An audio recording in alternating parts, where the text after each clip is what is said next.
আলোচনায় আসবে না প্রবন্ধ নাকি? পড়ো বা এরকম হ্যাঁ, ওইটা আমার মনে হলো, হঠাৎ মনে হলো যে হ্যাঁ মেলা তো শুরু হচ্ছে, বোধহয় এই জন্য এরকম কিছু। কিছু একটা।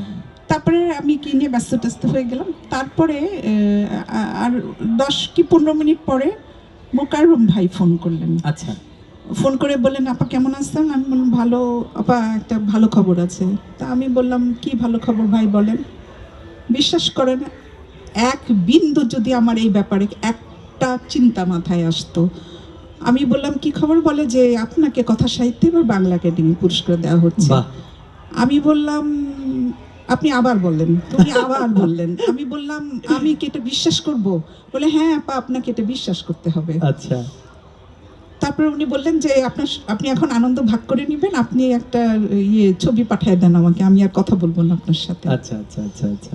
তো বিস্ময়বোধ কাটতে আমার 2 দিন লেগেছে, তারপর আমি আনন্দ করেছি। সত্যি সত্যি বললাম কথাটা। সত্যি সত্যি খুবই চমৎকার। আপনাকে আবারও অভিনন্দন অভিনন্দন। আসলে এটা একটা বাংলাদেশের খুবই গুরুত্বপূর্ণ এবং খুবই সম্মান সূচক পুরস্কার। যদি আমরা পুরস্কারের দিক থেকে দেখি তাহলে বাংলাদেশের সর্বোচ্চ 3য় পদমর্যাদা সম্পন্ন পুরস্কার, তারপরে 21 পদক স্বাধীনতা পুরস্কার। তো প্রত্যেকটি লেখকই এই পুরস্কার আশা করে, কিন্তু সবাই হয়তো পায় না।